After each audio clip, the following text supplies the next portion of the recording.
Hello everybody, we are back with part 2 of our end case unboxing. We already did the actual unboxing, that's the video before this.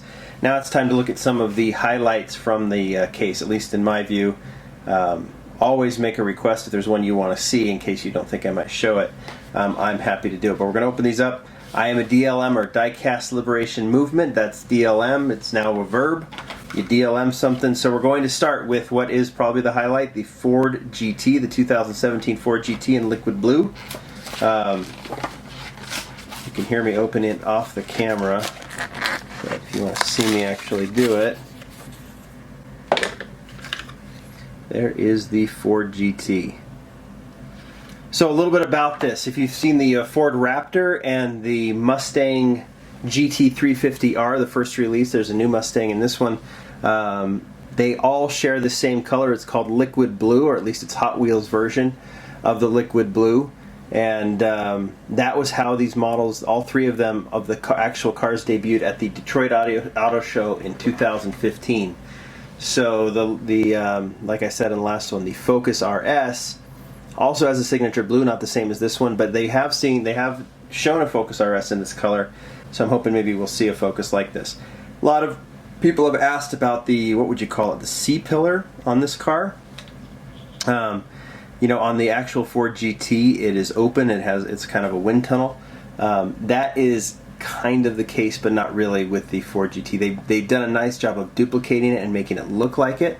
But I'm assuming with how they had to build the casting, that isn't something they could do, so it's not as open. There's a slight opening in the Acura. Some of you have pointed that out, but yeah, it's not. They have a plastic piece, which is I assume is part of the interior, that kind of fills it in a little bit. But I think it works because the intake is there.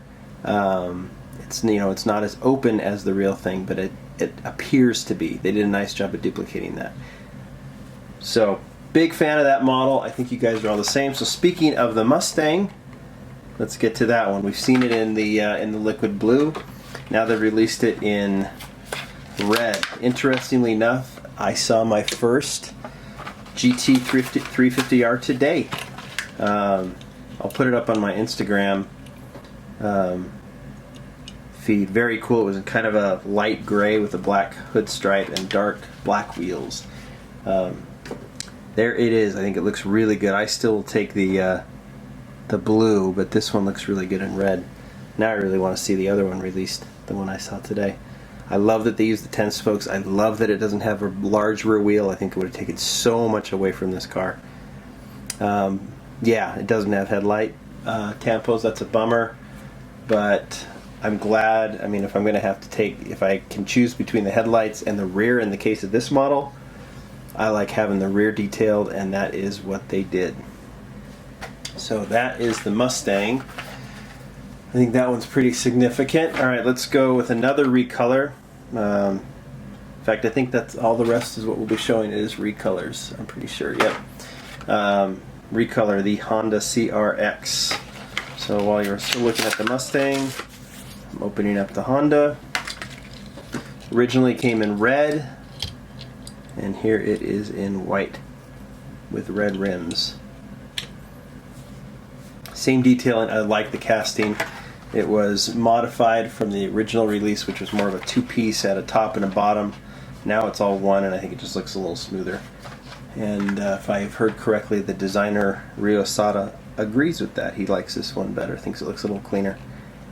Still gets some headlight, still gets that headlight treatment, which is kind of cool. And while that is opening, let's go to a model that I just love, and I know I'm not alone, the BMW 3.0 CSL race car. So I'm opening that one. Also a recolor. The first one was in white, and now it changes to black. One thing I've really liked about this casting is that they use the window piece in the tail and in the headlights, which makes it so they can concentrate their decorations, their decos, and and the livery on the front and on the sides. They don't have to worry about the front and rear detailing, so they can do a cool side stripe like that. The one change from this model, besides the color and the window color in that kind of tinted blue, Maybe the interior is different too, but they changed the number from 68 to 16. Maybe the 68 because that was an official number. I cannot recall.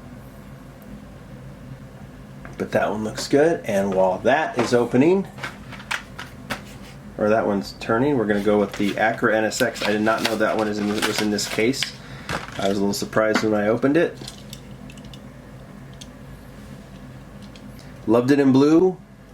Really like it in red. And I don't know which one I like the best. This one's great because of the detailing in the front and the rear. And it even has the black roof.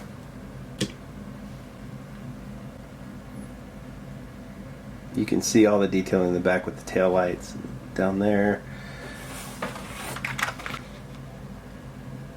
I know that the wheels are there to try to duplicate what the wheels look on the real thing. I think I would have liked the 10-spoke better.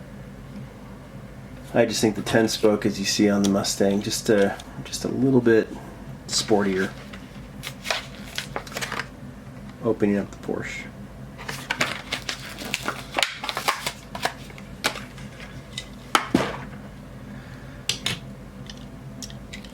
The Carrera GT, it's probably past its prime a little bit. I should take the Acura off. Huh? Past its prime a little bit. The casting's still fantastic. It's still tight. I've liked it. I have quite a few versions of it. This is one of several in yellow, I think. But I think the highlight here, obviously, the front and rear tampo is great. I think the highlight is those gold wheels. I think it just looks good with the gold wheels on it. And we'll finish off with another yellow car, sporting those pretty 10 spokes. The McLaren P1. A model that I know a lot of you readers really like. I've heard from a lot of you guys out in Malaysia and Indonesia. You guys love this one. So I imagine it's kind of the more the merrier with this one. So we've got, what, 4 colors now? We have the original in that kind of burnt orange. Then we had silver, right? And then blue, and now this yellow. I think that looks pretty sharp. Okay, those are the N-case models. I definitely think obviously the Ford GT and the fact that it is a super treasure hunt. I don't have it. If I do get it, I'll definitely show it, but I think there's your highlight right there, followed by the black BMW. Do I even dare? I'm not going to try. So I'll hold it. I think the Acura in red and the Mustang in red. There we go. Not bad, right? Cool. Talk to you later.